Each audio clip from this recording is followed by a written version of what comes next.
Tem um momento específico que eu não consigo tirar da cabeça.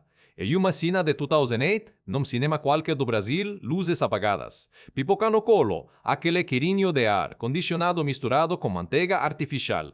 Na tela, um homem rico, arrogante, genial, aparece no meio do deserto do Afeganistão tocando AC/DC. E alguma coisa mudou. Não foi gradual, foi imediato. Você sentiu que estava assistindo algo diferente, algo que não tinha existido antes daquele jeito. Eu estou falando de Homem de Ferro, o filme de 2008. O primeiro, aquele que todo mundo chama agora de o começo de tudo, e não está exagerando. Mas vou ser honesto com você, se você chegasse para mim em 2007 e dissesse que a Marvel ia construir o maior universo cinematográfico da história, do entretenimento, e que tudo ia começar como Homem de Ferro de todos os heróis, e eu duvidaria da sua sanidade, serio. O Homem de Ferro naquela época não era o Capitão América, não era o Thor, não era o Hulk, que pelo menos tinha 2 filmes nas costas. O Tony Stark era aquele cara dos quadrinhos que os fãs hardcore conheciam, mas que pro grande público americano era praticamente desconhecido. No Brasil então, meu Deus, as pessoas mal sabiam o nome. E aí vem uma pergunta que move esse roteiro inteiro, como um filme sobre um personagem obscuro, como um diretor que nunca tinha feito nada remotamente nesse nível, estrelado por um ator que Hollywood tinha literalmente abandonado. Como esse filme virou não só um sucesso, mas o alicerce de uma franquia de 30 bilhões de dólares. A resposta não é simples, e eu quero explorar cada camada dela hoje. Por que Homem de Ferro não foi um acidente de bilheteria? Não foi sorte. Foi uma série de decisões corajosas, algumas delas completamente malucas do ponto de vista dos executivos de Hollywood, que convergiram num produto que redefiniu o cinema de super-herói para sempre. E quando eu falo redefiniu, eu não estou usando essa palavra de forma leviana. Eu estou falando de um antes e um depois real. Um divisor de águas que você consegue traçar com uma linha reta no calendário do cinema. Para vocês terem noção do contexto, quando Homem de Ferro estreou, em maio de 2008, o que existia de cinema de super-herói era principalmente a trilogia do Homem. Aranha da Sony, a trilogia do Batman, Begins do Nolan, e os Men da Fox. Todos esses filmes tinham algo em comum, eram franquias pertencentes a estúdios diferentes, com visões criativas completamente separadas, sem nenhuma comunicação entre si. Ninguém nem tentava. A Marvel Studios, que na época era literalmente uma empresa recém-formada tentando sobreviver depois de ter vendido os direitos dos seus personagens mais famosos, Homem-Aranha para Sony, X-Men para Fox, Fantastic Four também para Fox, essa empresa novinha, sem distribuição própria, sem nada, apostou tudo no Homem de Ferro, e ganhou. Mas antes de falar sobre como eles ganharão, preciso voltar àquela cena do cinema em 2008, porque tem um detalhe que define tudo sobre esse filme, e que às vezes a gente esquece como passar dos anos, ninguém esperava que fosse bom. Tipo assim, críticos esperavam um filme de ação genérico, fãs de quadrinhos esperavam uma adaptação aceitável. O grande público não sabia o que esperar porque não conhecia o personagem. O que ninguém esperava era Robert Downey Jr. não daquele jeito. Não com aquela energia, aquele charme, aquela inteligência afiada em cada linha de diálogo. Não com aquele nível de comprometimento com um personagem que ele transformou de um playboy bidimensional em algo genuinamente complexo. Quando Tony Stark olha para a câmera, no final daquele filme e diz aquelas palavras, vocês sabem que são o cinema inteiro foi ao tchau. Literalmente, as pessoas aplaudirão, e os gritos. Eu estou aqui hoje para dissecar esse fenômeno. Partes técnicas, partes emocionais, partes que você provavelmente não sabe, bastidores, curiosidades, decisões de produção que quase destruíram o projeto antes de começar. Vou contar como Jon Favreau convenceu a Marvel de que ele era o cara certo. Vou contar sobre a armadura Mark sendo construída na vida real. Vou contar sobre as cenas improvisadas que viraram os momentos mais icônicos do filme. Vou falar do impacto que esse filme teve, tem até hoje e vai ter enquanto Hollywood existir. Mas principalmente quero que vocês entendam por que Homem de Ferro funciona, porque ele resiste ao tempo. Porque quando você senta para ir em 2026, ele anda parece fresco, não uma relíquia dos anos 2000, não produto de uma era diferente do cinema, mas filme que poderia ter sido lançado ontem me anda faria barulho. A resposta está em todo lugar nesse filme, nos detalhes, nas cores, na coragem de fazer diferente quando diferente não era garantia de nada, e muita coisa para cobrir, mas tem mais. Porque além de tudo isso, Homem de Ferro é também uma história pessoal. É história de homem que precisava enfrentar as consequências do que criou. Bilionário construtor de armas que descobriu, da pior forma possível que o mundo que ele financiou com sua genialidade. Era lugar mais sombrio do que sua bolha privilegiada deixava transparecer. Não é uma história simples. Não é conto de fadas onde o herói sempre foi herói. É uma história de transformação real, com motiva-se reese, como marco emocional que você sente mesmo, que não se lembre de estar sentindo. E tudo começa como aquela cena no deserto, como assim disse, como cara mais confiante que você já viu na tela dizendo, e eu sou Tony Stark. Vamos explorar como esse momento foi construído. 2-0. Homem de Ferro foi lançado em 2 de maio de 2008 nos Estados Unidos e em 9 de maio no Brasil. Dirigido por Jon Favreau, o filme marcou o debut oficial da Marvel Studios como produtora independente, o que, por si só, já é uma história incrível que merece ser contada em detalhes e vou contar, calma. O orçamento oficial foi de $140 mil. Para comparar, Batman Begins custou $150 mil 2 anos antes, e o Homem Aranja 3, lançado ano antes do Homem de Ferro, custou $58 mil. A distribuição ficou com a Paramount Pictures, que entrou num acordo com a Marvel Studios para lançar o filme. Esse detalhe importa porque mais tarde, quando o MCU explodiu em popularidade, a Disney comprou a Marvel e toda essa logística de distribuição mudou drasticamente. Mas em 2008, era a Paramount levando Homem de Ferro para salas. O elenco, meu Deus, que elenco. Robert Downey Jr. como Tony Stark, e se escolha, e vou aprofundar muito isso na parte de personagens, foi a decisão mais polarizadora de toda, e pré-produziu homem com histórico de problemas com drogas e álcool que tinha passado tempo na cadeia, que nem estúdio queria chegar perto há anos. Gwyneth Paltrow como Pepper Potts, e assistente pessoal de Tony, personagem que parecia secundária, no papel mais que Paltrow transformou em algo muito mais rico e essencial para a dinâmica do filme todo. Jeff Bridges como Obadiah Stane, o vilão. Olha, Jeff Bridges como aquela careca, como aquela presença física, como aquele sorriso de cuenta te apunhalando enquanto te abraça, sensacional. Dos vilões mais subestimados de todo o MCU. Terrence Howard como James Rhodes, o melhor amigo militar de Tony. Howard entregou uma performance sólida e criou uma química genuína com Downey Jr. Mesmo que a história de por que ele foi substituído por Don Cheadle nos filmes seguintes seja, digamos, complicada. Vou chegar lá. E tinha Sean Todd como Incen, o personagem que talvez seja o mais importante do ponto de vista emocional e temático, mesmo aparecendo por menos de 30 minutos de filme. Incen é a consciência de Tony Stark. Incen é o espelho. Incen é, em muitos sentidos, o verdadeiro coração de Homem de Ferro, e voltarei a esse ponto.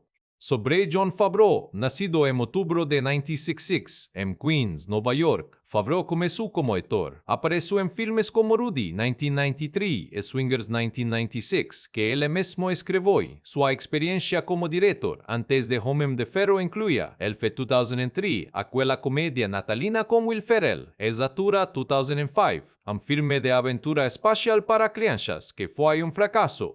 Quench assim foi, fracasso de bilheteria. Nada no currículo dele sugeria que ele tivesse bagagem para blockbuster de super-herói dessa magnitude. E foi exatamente por isso que ele começou a Marvel. Favreau chegou para Kevin Feige e para os executivos da Marvel com uma visão clara. Ele não queria fazer filme de super-herói.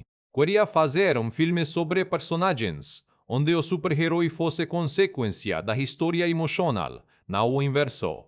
Queria que Tony Stark fosse real, imperfeito, arrogante, engraçado, assustador às vezes, não ícone de papelão vestindo uma fantasia. E queria que a tecnologia parecesse tecnologia de verdade, não magia. Essa avisaio ressoio como a Marvel porque era exatamente o que eles precisavam. Não precisavam de um nome grande por trás da câmera. Precisavam de alguém que entendesse que o material era bom o suficiente, que Tony Stark era um personagem bom o suficiente para funcionar sem precisar de truques. O gênero do filme é ensaio ficção científica, mas reduzir Homem de Ferro. E isso é como dizer que The Social Network é um filme sobre computadores, dem camadas, dem comentário político, real a questão do complexo industrial militar americano, o tráfico de armas, o custo humano da ganância corporativa. Tem um estudo de caráter fascinante. Tem romance que não precisa de uma cena de beijo longa para funcionar. A premissa básica, Tony Stark é um gênio bilionário, dono da Stark Industries, a maior empresa de armamentos do mundo. Arrogante, irresponsável, absolutamente convicto de que o mundo é um lugar melhor por causa das armas que ele cria. Aí ele vai ao Afeganistão fazer uma demonstração de um novo míssil, é capturado por terroristas e acorda com um pedaço de estilhaço caminhando em direção ao coração. Um físico chamado Yinsen o mantém vivo com um eletroima improvisado no peito, e os terroristas querem que ele construa de seus mísseis para eles. O que Tony constrói em vez disso é uma armadura. O que acontece depois disso muda tudo, na vida do personagem e no cinema como um todo. Mas tem uma coisa sobre esse filme que às vezes passa despercebida. Quando a gente está absorto na ensaio e nos efeitos visuais, Homem de Ferro tem polêmicas de pré-lançamento. Sabe aquele silêncio estranho que precede uma tempestade? A imprensa especializada em Hollywood não sabia o que fazer com esse filme meses antes do lançamento. Ninguém queria cravar que ia ser bom.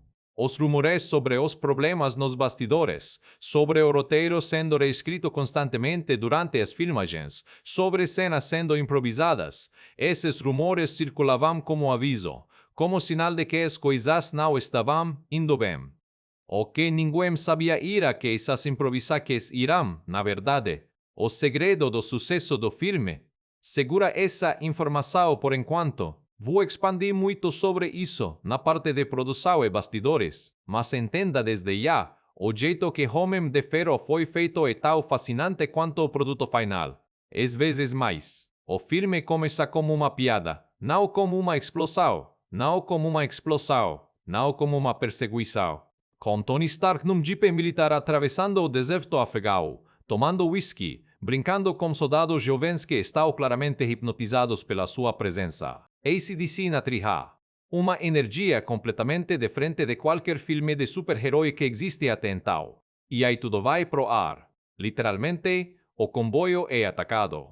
Explosões em todo lugar. Tony foge do jeep, leva uma rajada de estilhaços no peito, cai no chão com uma camisa rasgada e um rosto ensanguentado, e olha para cima, vê um dos seus próprios mísseis cravado no chão ao lado dele, como o nome Stark Industries claramente visível na fuselagem. E a expressão dele muda, por um segundo fugaz, antes de tudo escurecer. Robert Downey Jr.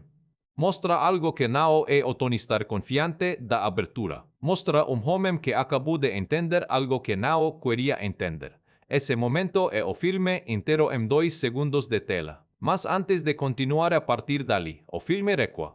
Usa o recurso do flashback para nos apresentar ao Tony Stark, completo o bilionário irresponsável, o gênio insolente, o homem que recebe o prêmio Líderes da Indústria e não aparece para buscar, porque está num cassino em Las Vegas. Vemos as faces do seu caráter, a inteligência brilhante, o humor afiado ou desinteresse completo, pelas consequências da sua saquece. Vemos Pepper Potts administrando sua vida com uma paciência sobre-humana. Vemos Rhodey, seu amigo militar, tentando ser a voz da razão que Tony simplesmente não ouve, e aí volta pro deserto. Para aquele momento de virada, Tony acorda numa caverna. Tem um dispositivo preso no peito. Um eletroima primitivo conectado a uma bateria de carro que está impedindo os estilhaços de atingir seu coração. Yinsen, o físico que operou, explica a situação como uma calma que, por si mesma, perturbadora. Eles foram capturados pelo Ten Rings, um grupo terrorista. E o líder, Raza, quer que Tony construa o Jericho, o míssil que ele demonstrou logo antes da emboscada. Tony concorda, mas faz isso com a intenção de não cumprir o combinado. O que leí, Jensen constrói na semana seguinte primeiro reator arc miniaturizado, essencialmente uma fonte de energia nuclear em miniatura, capaz de alimentar o eletroímã no peito de Tony de forma sustentável sem precisar da bateria de carro. E depois, usando esse reator como fonte de energia, constrói uma Mark I e uma armadura primitiva, pesada, enferrujada, construída a partir de peças de armamentos capturados e sucata da caverna, uma armadura que não parece nada como traje vermelho e dourado, que você vermelho e dourado que você merece uma lata de ferro ambulante com lança, chamas nos pulsos, mas funciona. A sequência de fuga da caverna é dos melhores momentos de ação de todo o MCU. E digo isso sabendo que o MCU tem batalhas espaciais, exércitos de robôs e heróis voando pelo universo. Tem algo na escala íntima dessa sequência que é mais impactante que qualquer coisa grandiosa que viria depois. Tony Stark, sem poderes mágicos, sem ser super soldado, sem tesouro alienígena, usando uma armadura que ele construiu com suas próprias mãos em condições impossíveis, abrindo caminho pela única força da sua inteligência e da sua vontade de sobreviver. E vem a cena que muita gente subestima. Jensen, atingido durante a fuga morrendo nos braços de Tony. E antes de ir, ele diz algo que define todo o arco emocional do personagem e não desperdiça isso, Stark. Não desperdiça sua vida. Jensen não tinha família esperando em casa. Tinha perdido tudo. Queria morrer desde que foi capturado. E a única razão pela qual ele sobreviveu tanto tempo foi a possibilidade de ajudar alguém e fazer algo que valesse a pena. Tony consegue fugir, cai no deserto e resgatado por Rhodey. E quando finalmente chega em casa, com jornalistas esperando, com a Stark Industries, tentando entender o que aconteceu, com o mundo inteiro querendo saber, Tony Stark convoca uma coletiva de imprensa e diz uma coisa que ninguém esperava. Stark Industries vai parar de fabricar armas. Obadiah Stane, sócio de longa data e figura paterna para Tony, fica horrorizado. Os acionistas entram em pânico. Pepper tenta entender a mudança. E Tony vai para a garagem e começa a construir a Mark II. O segundo ato do filme é, na sua essência, uma sequência de workshop. E é absolutamente deliciosa. Ver Tony Stark iterando sobre o design da armadura, testando sistemas, quebrando a face contra o caos quando o sistema de pouso falha, gritando como é da sua casa. É aqui que o Reino de Ferro se diferencia de todos os filmes de super-herói anteriores. Não tem nenhuma cena de descoberta dos poderes dramática, não tem mentor sabio ensinando lições. Tem cara inteligentíssimo no seu elemento natural, resolvendo problemas de engenharia com a mesma energia com que você assistiria a Richard Feynman explicar física quântica. Você ri, você torce, você quer que funcione. Não porque quer que funcione, mas porque você ver esse cara específico de sucesso nessa tarefa específica. Então a Mark II está pronta e Tony vai fazer o teste de voo. Aquela sequência de voo, meu Deus. Aquela sequência de voo noturna sobre Los Angeles, com Tony ajustando altitude, quebrando a barreira do som, alcançando a estratosfera até o sistema de controle congelar e cinema puro. Não tem frame de tela naquela. Sequência que não seja absolutamente magnífico, e o que torna tudo ainda melhor é o ariaço de Tony, ele não é épico sobre isso. Ele é menino de 6 anos que acabou de ganhar o presente que sempre quis. A alegria é contagiante. É impossível não sorrir. Mas aí acontece algo. Tony descubre a través de Pepper que acidentalmente encontra arquivos confidenciais que Obadiah Stane estava vendendo armas da Stark Industries para o Ten Rings. Os mesmos terroristas que o capturaram. Mais do que isso, Stane foi quem encomendou o sequestro de Tony. Só que os terroristas decidiram guardar Tony para si em vez de eliminá-lo como.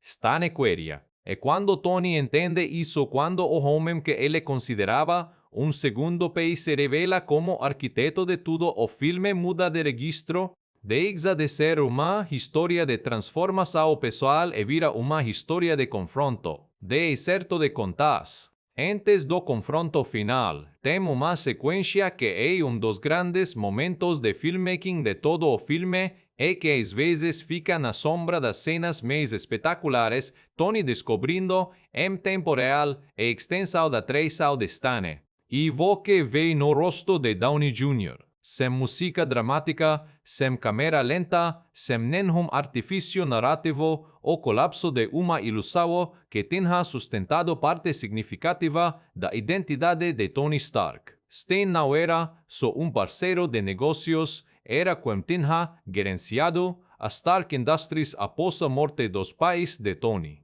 Era quem tinha, de certa forma, criado o Tony Stark empresarial. Descobrir que esse homem o queria morto é uma façada que vai além da tração corporativa, é pessoal, é existencial.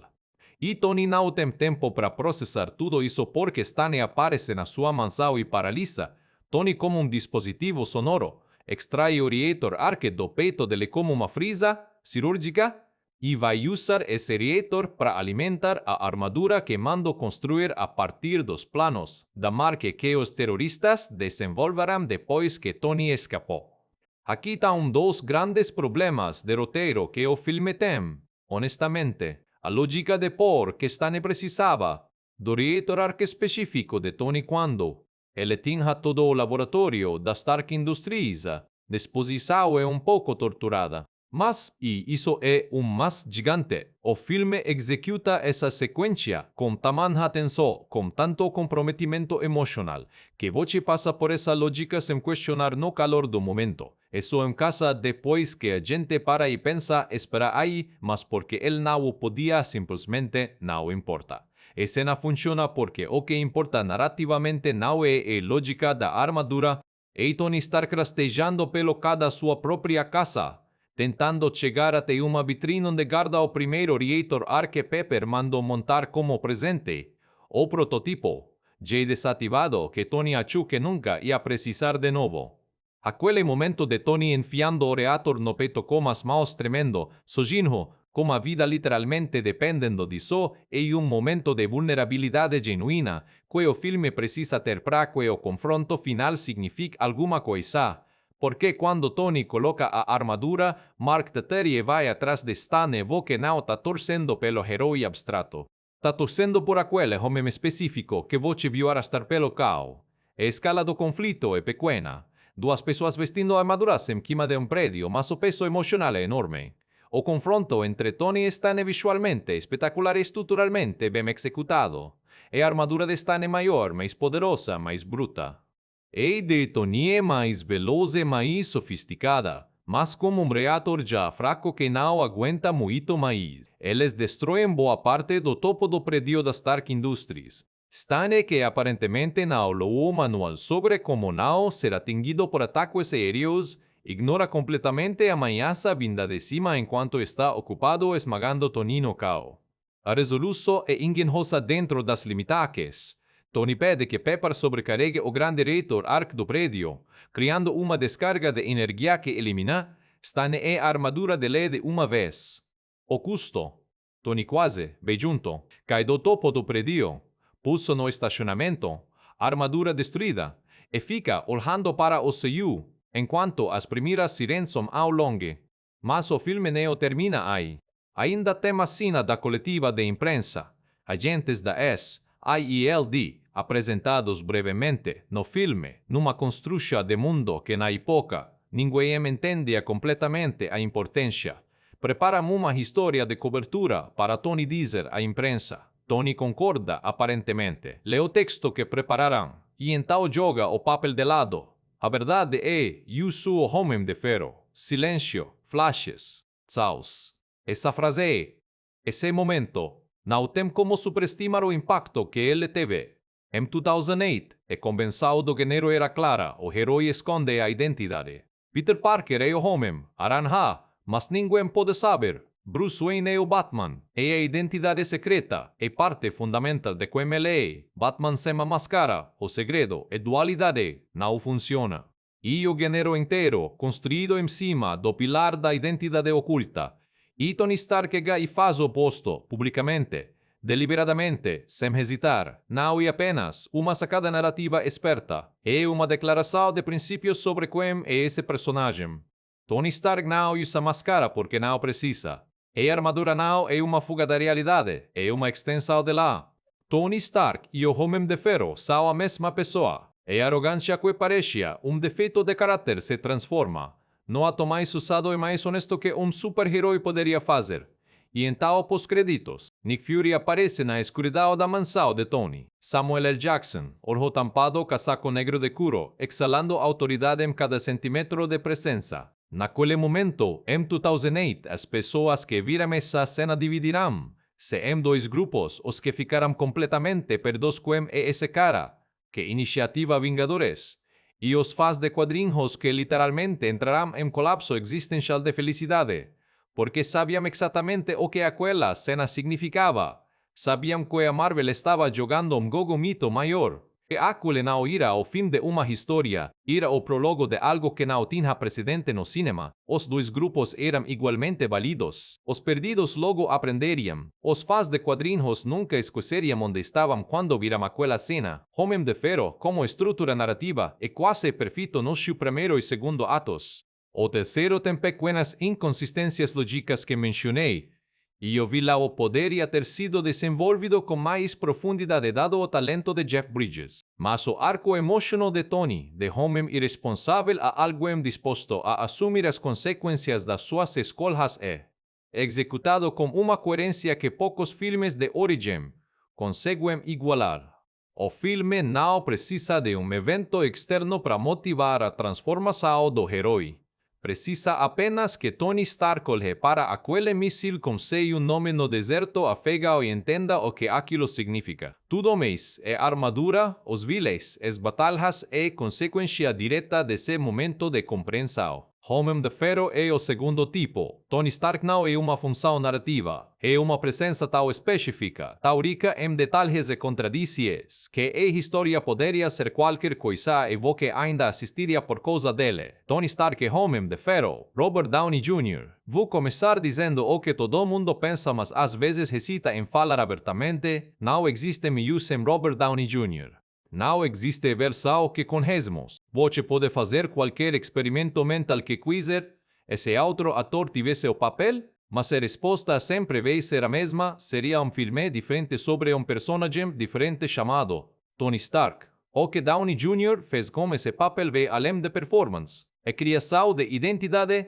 Tony Stark nos quadrinhos é um personagem respeitado mas não amado universalmente. Tem faz, tem arcos dramáticos interessantes, mas é uma figura que oscila entre o herói complexo e o cara que você quer socar no nariz porque a arrogância é demais. Nas mãos de Downey Jr., essa arrogância se torna magnética. Você ri das mesmas coisas que deveriam irritar. Você perdoa inconsistências porque a performance é tão comprometida, tão cheia de nuances que você acredita em cada contradição, como parte de um todo coerente. Tem uma coisa no timing de ler, uma frase ou de segundo a mais aqui, uma palavra engolida ali, uma risada que começa antes da piada terminar, que cria a impressão de improviso constante, de espontaneidade, mesmo quando a cena está cuidadosamente planejada. Tony Stark não parece um personagem sendo interpretado, parece uma pessoa existindo na frente das câmeras. E o arco emocional do personagem, como eu disse antes, é genuinamente sofisticado. Tony no início do filme não é um vilão, é um homem de boa fé vivendo numa bolha de privilégio que nunca questionou. Ele acredita sinceramente que as armas que fabrica tornam o mundo mais seguro. Quando essa crença encontra a realidade do deserto afegão, a transformação não é instantânea e dramática. E lenta, dolorosa, resistida. E isso é humano. É como as pessoas realmente mudam, não de um dia para o outro, mas através de uma série de confrontos com a verdade que eventualmente não tem mais como ignorar. O detalhe de Downey Jr. que mais me impressiona nesse filme é a sequência após a captura, dentro da caverna. Sem a armadura, sem os gadgets, sem o charme de bilionário. É só Tony Stark e a gravidade da situação. Downey Jr. calibra a performance ali com uma precisão que muita gente não nota. Tony nunca perde completamente. É compostura, Porque perde la serie, perde a única coisa que tem é capacidade de pensar, de resolver, de encontrar saída. Mas há flashes de medo real, de vulnerabilidade real que aparecem nos momentos entre aqueles. Nos olhos, na respiração, nos microsegundos de silêncio entre as falas. Pepper Potts, Gwyneth Paltrow. Pepper é o tipo de personagem que em muitos filmes de super-herói existiria apenas como interesse amoroso decorativo. Gwyneth Paltrow transforma isso em algo muito mais interessante e parte do vai para Favreau por deixar espaço para essa transformação. O que define Pepper Potts nesse filme não é uma cena de ação, é constância. E a forma como ela gerencia, Tony com eficiência, profissional impecável por fora e exasperação afetiva por dentro, que cria uma dinâmica de relacionamento, que parece ter anos de história sem precisar de nenhuma cena de flashback. Tem uma química que é a coisa mais difícil de fingir em cinema. A química de duas pessoas que se conhecem profundamente, que têm suas fricções, mas que no fundo confiam completamente uma na outra. A cena onde Pepper acessa ao servidor de Stane e descobre as evidências contra ele, enquanto os agentes do Ten Rings estão literalmente do outro lado da porta, é uma das mais tensas do filme, e Paltrow entrega exatamente o equilíbrio certo entre determinação e pavor que a cena pede. O Bariastin, Jeff Bridges raspou a cabeça, cresceu uma barba enorme, abriu mão de qualquer traço de simpatia e entregou um vilão que funciona precisamente porque não parece um vilão até que precisa parecer. O Barias está nas primeiras, se nasce simplesmente um homem de negócios poderoso, levemente condescendente, com a naturalidade de quem está acostumado a ter razão. A revelação de que ele é o antagonista principal não vem acompanhada de uma cena de transformação dramática. Ele simplesmente mostra o que sempre foi, agora que não precisa mais esconder. Bridges tem uma qualidade física que o filme usa muito bem. Ele é grande, físico imponente. E quando está a botar a armadura no terceiro ato, você acredita que esse homem poderia ser uma ameaça existencial para Tony. Não é apenas CGI. E que Bridges ocupou aquele papel com tanta solidez que a versão grande de metal da armadura parece extensão natural do personagem. A crítica mais justa ao personagem é que ele ficou no final simplificado demais. O vilão corporativo que quer o poder e ponto. Dado o talento de Bridges e a complexidade que havia sido estabelecida, era possível explorar mais a dimensão de traição pessoal, mas dentro do tempo que o filme tinha e das escolhas narrativas que Favreau fez, Stane funciona. Jensen Shantu precisamos falar sobre Jensen porque a maioria das análises de Homem de Ferro não dedica a ele o espaço que merece. Jensen é o personagem mais importante do ponto de vista temático. É através de Jensen que o filme articula sua mensagem central sobre o desperdício de vida, sobre a responsabilidade que acompanha o privilégio, sobre o que significa usar o próprio talento para algo além do ato engrandecimento. Ele perdoa a família, perdoa o sentido. E mesmo assim, dentro da caverna, mantém uma dignidade e uma tranquilidade que contrasta absolutamente com Tony Stark angustiado e rabioso. Sean Todd tem tempo limitado de tela, mas cada cena sua tem peso específico e sua morte não é melodramática, é simple, escondida e por isso devastadora. Don't waste it. Don't waste your life não é discurso. São as últimas palavras de homem que aprendeu da pior forma o que acontece quando a vida é desperdicada, falando como homem que anda tem tempo de aprender de outra forma. James Rhodes. Terence Howard Rhodes nesse primeiro filme essencialmente o elo entre o mundo de Tony e o mundo militar. O homem que admira Tony mas que também tem obrigações e lealdades que Tony frequentemente ignora. Howard entrega uma performance honesta e a dinâmica com Downey Jr. Tem energia real. Aquele momento onde Rhodes olha para a Mark na garagem, claramente tentado, e diz em voz baixa, next time. Essa foi uma promessa ao público de que ele ia usar a armadura em algum momento, que se tornou realidade em Homem de Ferro. Simples, eficiente, perfeitamente integrado. Jon Favreau irá, sob qualquer métrica objetiva de Hollywood 2006-2007, uma escolha improvável para dirigir um filme de $130 milhões que ia inaugurar o maior universo cinematográfico da história. Elf era sucesso de comédia família. Zatura tinha afundado na bilheteria. O máximo que Boque poderia dizer era que Favreau entendia de emoção, de timing cômico e de como trabalhar com a Therese, mas foi exatamente essa bagagem que fez o meme de Ferro funciona. Porque o que Favreau trouxe para a cadeira de diretor não era repertório de ação, set pieces ou sequências de CGI estudadas. Era uma filosofia de personagem. Uma convicção de que a audiência não ia se importar com Tony Stark em perigo se não se importasse primeiro com Tony Stark como pessoa. E que se importar com Tony Stark como pessoa exigia algo que a maioria dos filmes de super-herói da época não tinha, confiança no ator e no personagem para preencher a tela sem precisar de estímulos externos constantes. A decisão mais reveladora de Favreau como diretor é o ritmo do segundo ato. Depois que Tony volta para casa e começa a trabalhar na armadura, o filme desaíra por muitos padrões de blockbuster. Aquela sequência de workshop seria considerada lenta demais, indulgente demais. Nada de externo acontece. Isso Tony, e a garagem e o processo de tentativa e erro da construção da armadura. Podia cortar 10 minutos dali e o plot iria na mesma velocidade. Mas Favreau não o cortou. E estava certo. Aquela sequência estabelece a relação da audiência com Tony Stark de jeito que nenhuma cena de ação poderia. Voce passa tempo real com ele no elemento onde ele é ele mesmo. Voce vê inteligência funcionando e determinação aplicada a problema concreto ou humor surgindo naturalmente da frustração. Quando Tony finalmente consegue voar, é sua alegria e a alegria da audiência. Também porque Boque investiu tempo naquele momento. Acompanhou o processo, e o sucesso parece ganho. Isso é Favreau, entendendo algo fundamental sobre narrativa, o impacto de momento, e proporcional ao investimento emocional que precede-le. O estilo visual de Favreau em Homem de Ferro é deliberadamente diferente do que se esperava do gênero naquele período, nada de câmera escura e nevoa do Tim Burton. Nada do azul cinzento urbano dos X-Men. Homem de Ferro é brilhante, limpo. A mansão de Tony no Malibu tem janelas enormes e luz natural. A armadura é vermelha e dourada, cores primárias de quadrinhos, absolutamente sem vergonha de ser exatamente o que é.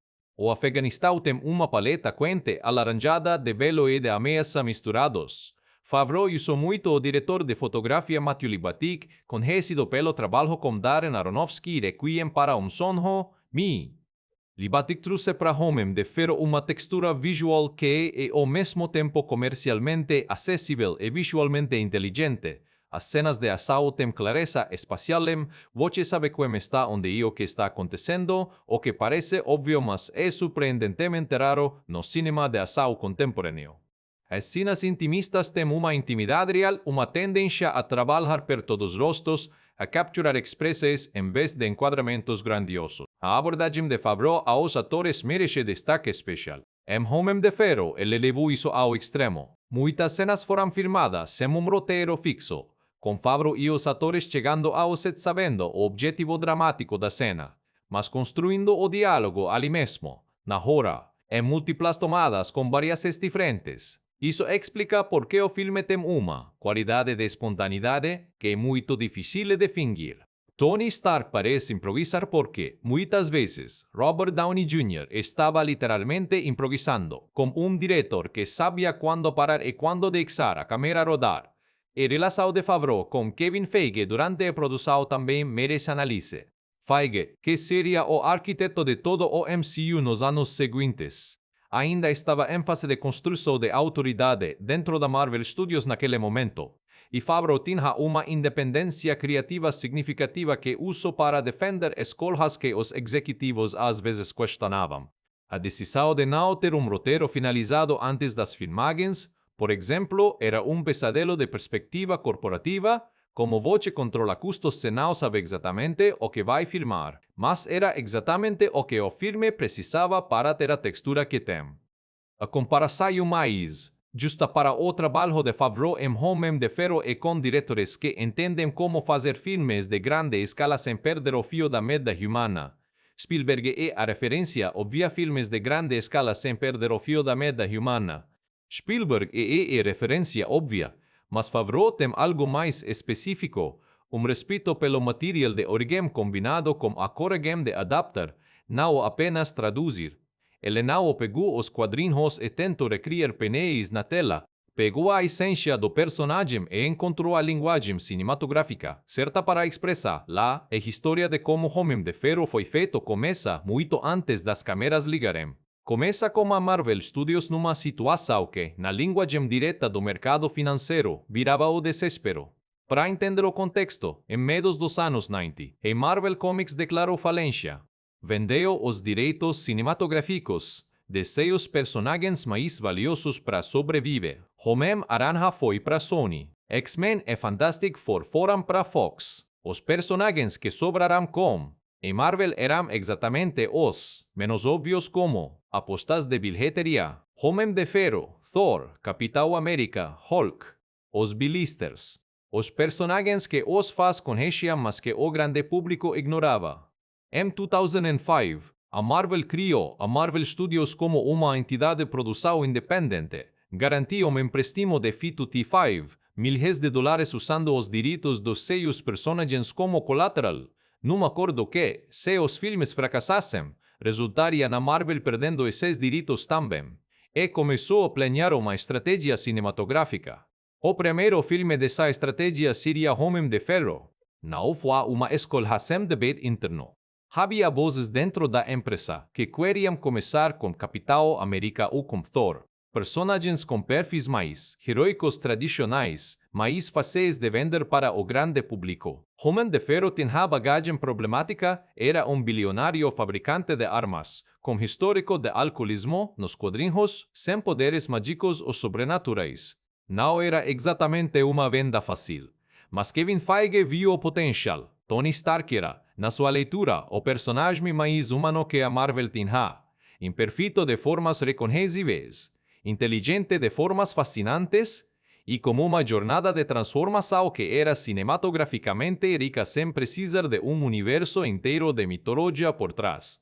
Favreau foi contratado como diretor em abril de 2006. E a primeira coisa que fez foi entrar em contato com o Pentágono. Isso não é figura de linguagem. Jon Favreau quis que o filme fosse tecnicamente credível, que as armas parecessem armas reais, que o ambiente militar fosse autêntico, que as operações do exército americano no Afeganistão tivessem verossimilhança. Para isso, ele estabeleceu uma parceria com o Departamento de Defesa dos Estados Unidos que doa filmes isso, e bases militares, aeronaves reais, e consultores técnicos. Em troca, o filme retrataria os militares de forma positiva, acordo que Hollywood faz com certa frequência, e que neste caso específico resulta numa representação do exército americano que você pode chamar de idealizada sequência, mas que deu ao filme uma autenticidade visual inegável. As filmagens principais começaram em março de 2007, em locações incluindo o deserto de Mojave, representando o Afeganistão, e base da Força Aérea de Edwards e os estúdios Raleigh em Los Angeles. Favreau havia escolhido não usar muito estúdio. Preferia locações reais sempre que possível, porque acreditava que os atores entregavam performances mais naturais quando o ambiente era físico e não construído em frente a telas verdes. A construção da armadura Mark III foi processo que envolveu tanto efeitos práticos quanto CGI, e a integração entre os dois é dos grandes triunfos técnicos do filme. Ao todo, foram construídas múltiplas vezes, em escalas diferentes, armaduras completas que Robert Downey Jr. usava para cenas estáticas ou de pouco movimento, partes separadas para close-ups e versões completas digitais para as cenas de ação aérea e sequências de maior complexidade. O processo de Downey Jr. vestir a armadura completa era, segundo relatos da produção, teste de paciência considerável. Levava aproximadamente 40 minutos para montar tudo, e dentro da armadura a mobilidade era extremamente limitada. Downey Jr. descreveu a experiência como claustrofóbica e como uma das partes mais desafiadoras do trabalho. Mas também disse que havia algo na limitação física que ajudava. A performance que a rigidez da armadura e impossibilidade de gestos naturais forçava uma concentração nos pequenos movimentos, nas inclinações de cabeça, nas expressões que apareciam através da viseira. Aqui chega ao ponto central sobre o processo de produção que mencionei antes e que prometi aprofundar o roteiro.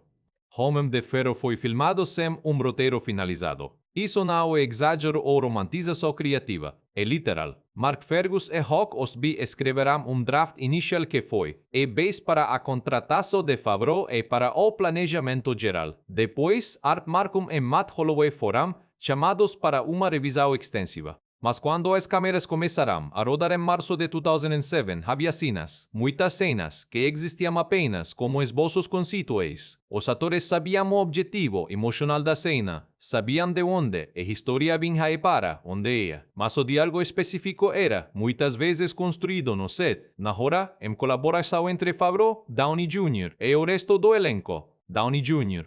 Em entrevistas descreveu isso como simultaneamente libertador e aterrorizante. Libertador porque permite que Tony Stark soase como Tony Stark en vez de soar como roteirista escrevendo Tony Stark. Aterrorizante porque cuando uma cena não funcionava, não havia texto para culpar, era responsabilidade dos envolvidos encontrar o que funcionava. O custo desse processo foi considerável, horas de filmagem adicionais, múltiplos dias extras de produção, momentos de frustração real quando uma cena simplesmente não se encaixava, não importava quantas variações tentassem. Favreau admitiu em retrospecto que houve semanas em que ele genuinamente não sabia se o que estava fazendo funcionaria. Mas o benefício que o produto final prova conclusivamente foi uma textura de autenticidade que nenhum roteiro perfeitamente polido poderia ter dado. A linguagem visual de Homem de Ferro é construída em torno de princípio que Favreau e o diretor de fotografia, Matthew Libatic, estabelecerão desde o início. O mundo de Tony Stark deveria parecer real. Não real, no sentido grisalho e desbotado que vira o clichê do cinema de ação pós-Bourne, mas real no sentido de que cada elemento visual convence você de que poderia existir. A cinematografia usa uma paleta de cores deliberadamente distinta para cada ambiente do filme. O Afeganistão é quente, ocre, com luz dura e sombras marcadas.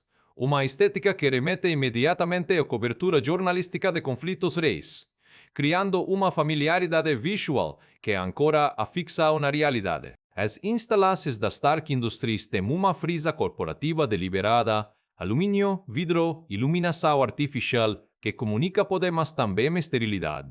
Libatic trabalha principalmente com câmera na mão nas cenas de ação, não o tremor exagerado que muitos filmes usam para criar ilusão de urgência, mas momento orgânico que sugere presença, no evento sem sacrificar a clareza espacial. Você sempre sabe onde a armadura está em relação ao ambiente. Você sempre sabe de onde vem mais ameaça. Isso parece óbvio, mas é uma escolha editorial consciente que diferencia Homem de Ferro de muitos blockbusters contemporâneos onde a edição caótica é confundida com inercia. A trilha sonora de Ramin Djawadi, que anos depois ficaria mundialmente famoso pela abertura de Game of Thrones, é uma das mais subestimadas do MCU. Djawadi construiu tema principal baseado em guitarra elétrica que é incomum para o gênero, agressivo, com energia de rock, que reflete o caráter de Tony Stark muito mais diretamente do que uma orquestra majestosa de super-herói faria.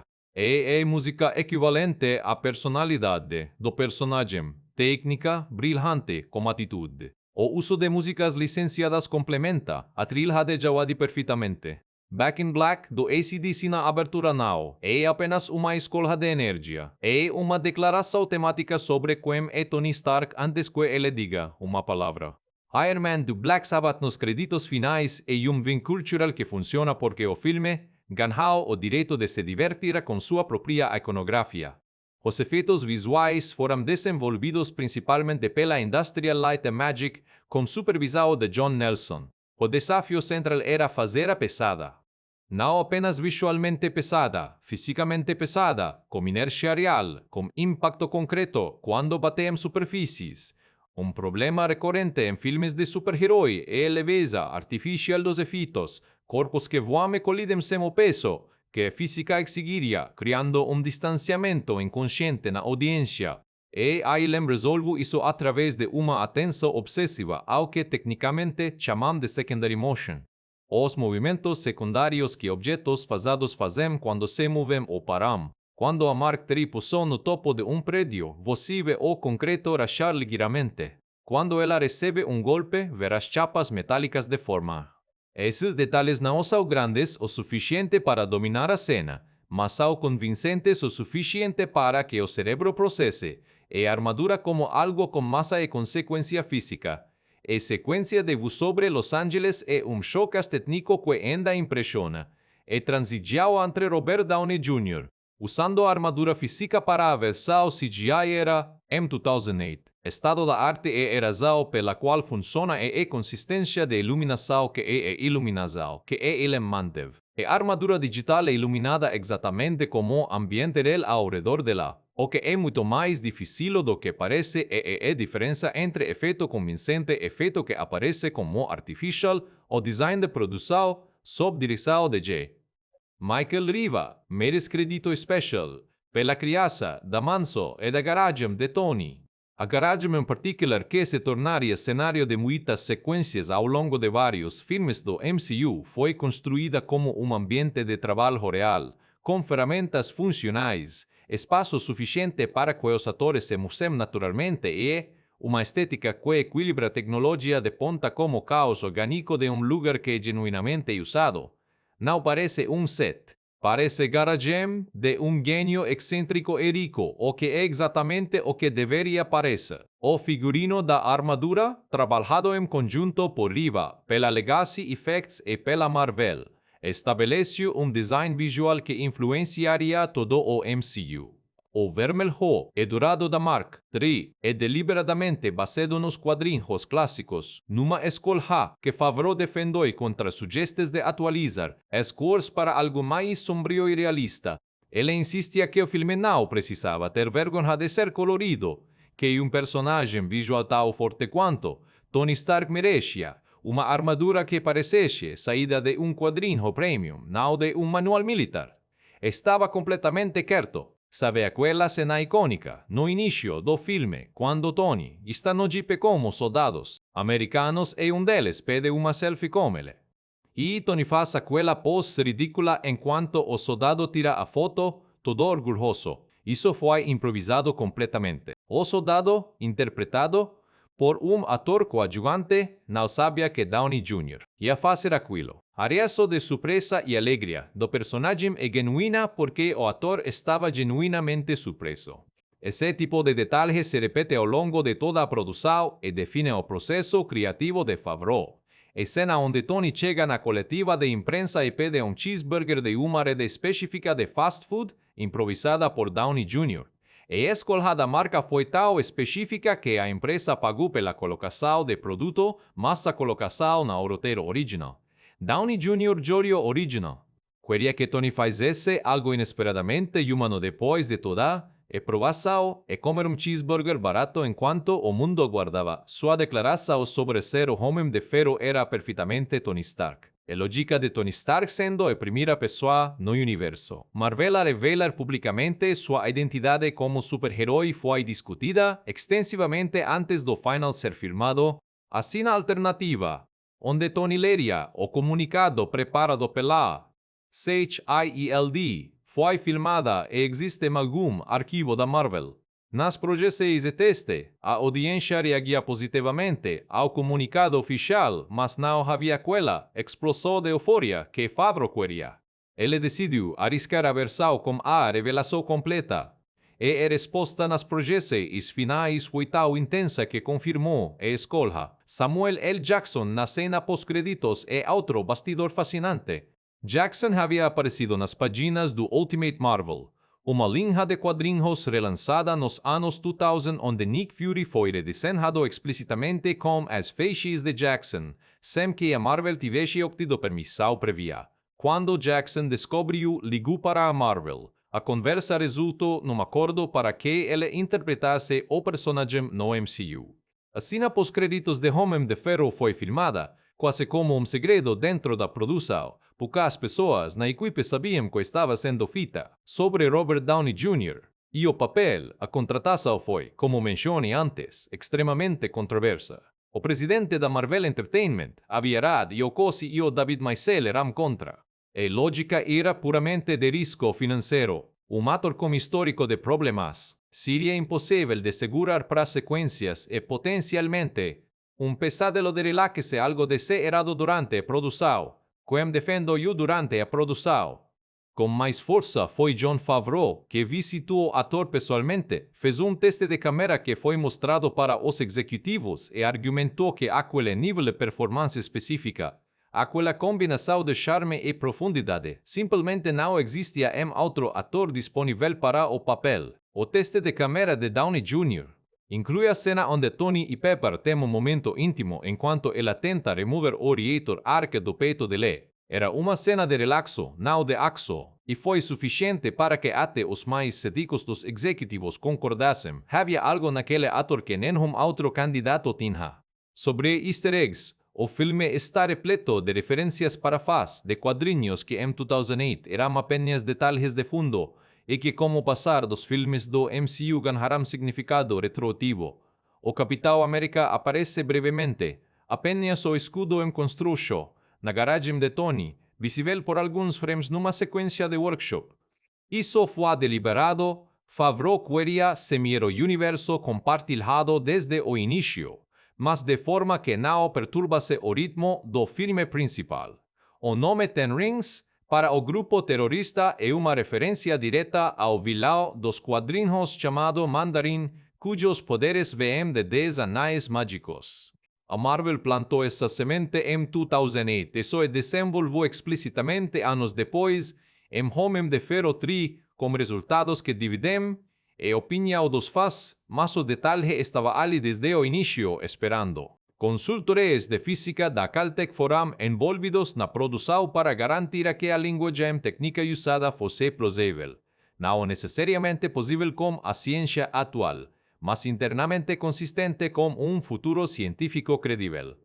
Tony nunca explica como o reator arc funciona de forma que contradiga física conhecida, simplesmente sugere que é uma solução de fusão limpa em miniatura que a nossa tecnologia ainda não alcançou. Esse cuidado com a verossimilhança técnica, mesmo sendo ficção científica, é parte do que faz o filme se sentir mais real do que outros do gênero. Por fim, uma curiosidade que poucos mencionam, a voz de J.A.R.V.I.S., a inteligência artificial da mansão de Tony, e de Paul Bettany. Bettany nunca aparece em cena. Foi contratado para uma tarde de gravação de estúdio. Cobrou um cachê modesto, sem imaginar que aquele personagem vocal viraria parte central de múltiplos filmes do MCU e eventualmente se tornaria o Vision. Quando perguntado sobre isso em entrevistas, Bettany tem falado com humor genuíno sobre como foi, em retrospecto, o melhor contrato da sua carreira. Homem de Ferro abriu nos Estados Unidos no fim de semana de 2 de maio de 2008, com 98,6 milhões de maior, de maior debut de maio na história do cinema americano até aquele momento. Era um número que superou as previsões mais otimistas dos analistas, que estimavam entre 60 e 75 milhões. O estúdio ficou tão surpreso com a abertura que os executivos da Marvel e da Paramount ficaram em silêncio durante a reunião de segunda-feira, onde os números foram revelados. No final de sua carreira nos cinemas, Homem de Ferro arrecadou $85 milhões mundialmente. Para colocar em perspectiva, o orçamento era de 140 milhões. Com marketing e distribuição, o custo total ficava em torno de 250-300 milhões. No Rotten Tomatoes, Homem de Ferro terminou com 94% de aprovação, um número que na época era notável para qualquer blockbuster de verão. É especialmente impressionante para um filme de super-herói de personagem desconhecido pelo grande público. Roger Ebert, de 4 estrelas, escreveu uma das melhores críticas do filme, observando que Robert Downey Jr. leva a performance tão a sério que eleva o filme acima do material de origem. E o Scott no New York Times chamou de um mais satisfatório filme de super-herói desde o Batman Begins do Christopher Nolan, e argumentou que em certos aspectos superava aquele referencial. O que a crítica consistentemente apontava como forças era, precisamente o que Favreau havia apostado, o personagem, a performance de Downey Jr., e o equilíbrio entre humor e seriedade. O que apontava como fraqueza era igualmente consistente. O terceiro ato acelerado e motivação um pouco simplificada de Stanley e a resolução rápida de conflito final. Críticas justas que o tempo confirma, mas que não diminuem o conjunto. O público respondeu equivalente ao boca a boca amplificado pelas redes sociais nascentes de 2008. O MySpace e o Facebook ainda eram as plataformas dominantes. O Twitter tinha menos de 2 anos de existência. Mas aquela cena final, aquela revelação de identidade, se espalhou na velocidade que o ambiente digital permite. Na temporada de Premiere Access, Homem de Ferro recebeu indicações EO, Oscar para melhor edicação de som e melhor mixagem de som para categorias, técnicas que refletem. Hollywood Academy naquele momento ainda não tinha desenvolvido o reflexo de levar cinema de super-herói a sério como arte, um problema que o próprio MCU gradualmente começaria a forçar a uma revisão. O impacto cultural imediato foi sentido de formas múltiplas. Vendas de quadrinhos do Homem de Ferro subiram mais de 300% nos meses seguintes ao lançamento. Robert Downey Jr. foi nomeado uma das pessoas mais influentes do mundo pela Time Magazine. Jon Favreau passou da categoria de diretor de comédias familiares para uma das posições em Hollywood. E a Marvel Studios, aquela empresa que havia hipotecado seus próprios personagens para sobreviver, passou a ser vista como uma potência criativa e financeira que os grandes estúdios precisavam levar a sério. O efeito mais duradouro, porém, foi o que Homem de Ferro fez com as expectativas do gênero. Antes de 2008, havia um consenso não declarado de que filmes de super-herói podiam ser bons, mas não podiam ser excelentes. Havia um teto de qualidade que o material de origem impunha. Homem de Ferro não quebrou esse teto. Simplesmente agiu como se ele não existisse. E os filmes que vieram depois, Thor, Capitão América, que você pode ter um filme sobre um homem com uma armadura de metal voando, e também ter algo genuinamente a dizer sobre responsabilidade, culpa e o custo do poder. Não porque sejam esquecidos, todo mundo conhece Homem de Ferro, mas porque foram tão completamente absorvidos pela cultura que deixaram de ser vistos como conquistas e passaram a ser tratados como pontos de partida óbvios. Claro que o MCU, com Homem de Ferro. Claro que Robert Downey Jr. foi escalado. Claro que funcionou. A sabedoria de 2026 apagou o risco de 2026. Apagou o risco de 2008, mas o risco era real. Enorme. E entender isso é essencial para apreciar corretamente o que Homem de Ferro representa. Em 2008, ninguém sabia que universos cinematográficos compartilhados funcionariam. Ninguém sabia que audiências aceitariam a ideia de múltiplos filmes interconectados com personagens que transitavam entre histórias diferentes.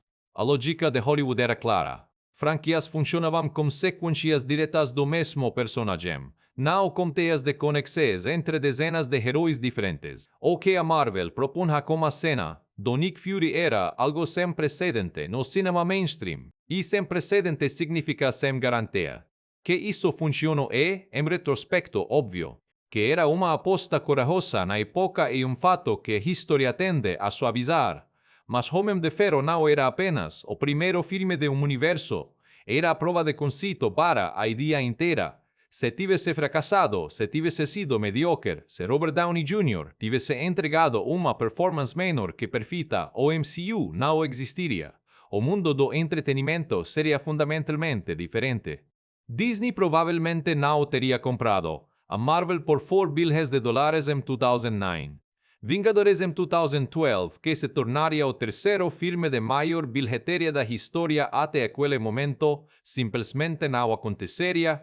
O peso desse primeiro filme é impossível de exagerar. Mas o que me fascina de verdade, pensando em Homem de Ferro em 2026, quase 2 décadas depois, é o quanto o filme resiste o tempo por razões que não tem nada a ver com universos compartilhados ou estratégias de franquia. Resiste porque é um filme sobre uma ideia genuinamente interessante, executada com cuidado genuíno. E a ideia é essa: o que acontece quando um homem que lucra da violência tem que encarar as consequências concretas dessa violência. não de forma abstrata, não numa estatística de relatório corporativo, mas especialmente como estilhaço no peito, como rosto de inse morrendo, como próprio nome estampado numa bomba que quase o matou. Essa pergunta não era nova em 2008, mas irá, e continua sendo, profundamente relevante. O complexo industrial militar americano, o tráfico internacional de armas, a distância moral entre quem fabrica instrumentos de destruição e quem sofre as consequências, são questões que o mundo real ainda não resolveu. Homem de Ferro as coloca na forma de blockbuster de verão sem simplificar, lá sem mover que ser respostas fáceis, sem pretender que uma armadura vermelha e durada é solução suficiente para problemas sistêmicos. Tony Stark não resolve o problema das armas. Ele resolve o seu problema pessoal de responsabilidade. E isso é, na verdade, mais honesto do que muitos filmes de super-herói. Ou muitos filmes de qualquer gênero costumam ser. Há algo também que precisa ser dito sobre o que Homem de Ferro fez por Robert Downey Jr. como ser humano, não apenas como ator. Downey Jr. passou a nos sendo o aviso vivo sobre o que a indústria do entretenimento pode fazer como um talento imenso sem estrutura. Prisão, reabilitaço de novo, o ciclo interminável de algo brilhante se destruindo. Quando Favreau o escolheu, Downey Jr. estava em recuperação há alguns anos estável, mas longe de ser considerado uma aposta segura por qualquer padrão racional de Hollywood. O papel de Tony Stark evolveu, ele não apenas uma carreira, mas uma identidade profissional.